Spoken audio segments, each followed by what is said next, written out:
You live and work in the same place, then all this traffic can be taken off. In India, if you follow the same lifestyle, the suffering that will come to us will be many-fold more than what's happening to them.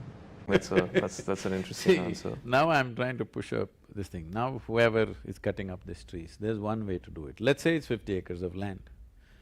Now some votaries went about saying that you should not build tall buildings. For a population like this, tall buildings are very needed. If you take 50 acres, if you build 1 acre, 50 floors, and we must make it like this, your office, your home, your shopping and your child's school, at least till 8th standard, 10th standard, is all there. You don't step out of your building 6 days of a week. Sunday, if you want to go out, you can go somewhere. And this can be completely ecologically friendly. These 49 acres, you have forest developed, you have a wonderful place for your children to grow up, your air quality will be good, and you can make it zero garbage thing, you know. Everything, power can be generated there, no garbage goes out, it is complete.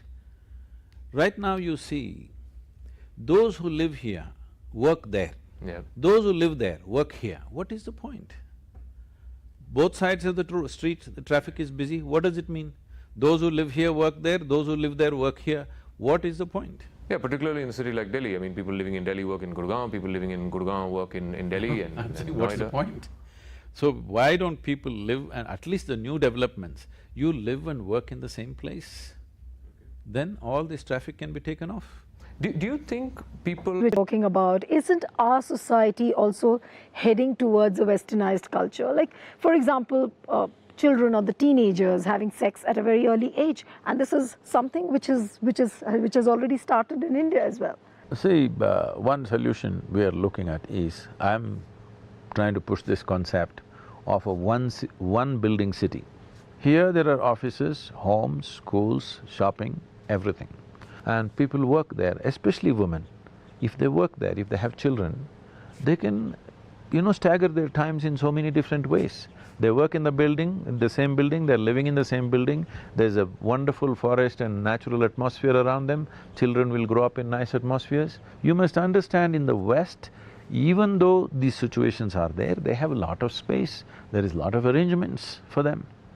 Those arrangements and those spaces are missing in India. If you follow the same lifestyle, the suffering that will come to us will be many-fold more than what's happening to them. So what's your one-line prescription to the political leaders, to the society, to the country, towards the last leg of the interview? See, one important thing that needs to happen is economic development right now. For this to happen, we are thinking in so many ways, largely, doing things as other nations have done. But in our country, still 65% of our population is in farming. And we have a latitudinal spread. From Kanyakumari to Himalayas, we have a latitudinal spread where you can grow just about anything that anybody needs in the world, okay? And 12 months of the year. And we have a farming capability. This means intrinsic knowledge is there. If we don't make farming lucrative in the next 3 to 4 years' time, you will see, I've already kind of surveyed this. Not even 2% of the farmers in Tamil Nadu want their children to become farmers.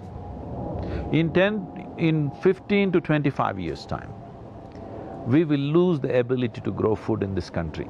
Soil is becoming weak, water is weak, we are losing out the farming capability which is there in the human beings right now. If we do this right, we can become the breadbasket of this world. And economic well-being will be well spread out.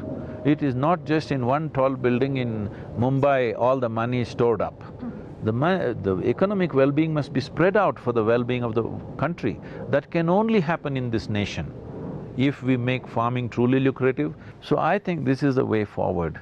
Industry, everything must happen, but the largest number of people are involved in this sector. If you do not transform that in the next 3 to 5 years' time, we have a huge problem. We're talking about, 50% of the population, which is nearly 600 million people below 24 years of age. Youth is a tremendous energy. Only if you have them focused, skilled, inspired, they're fantastic.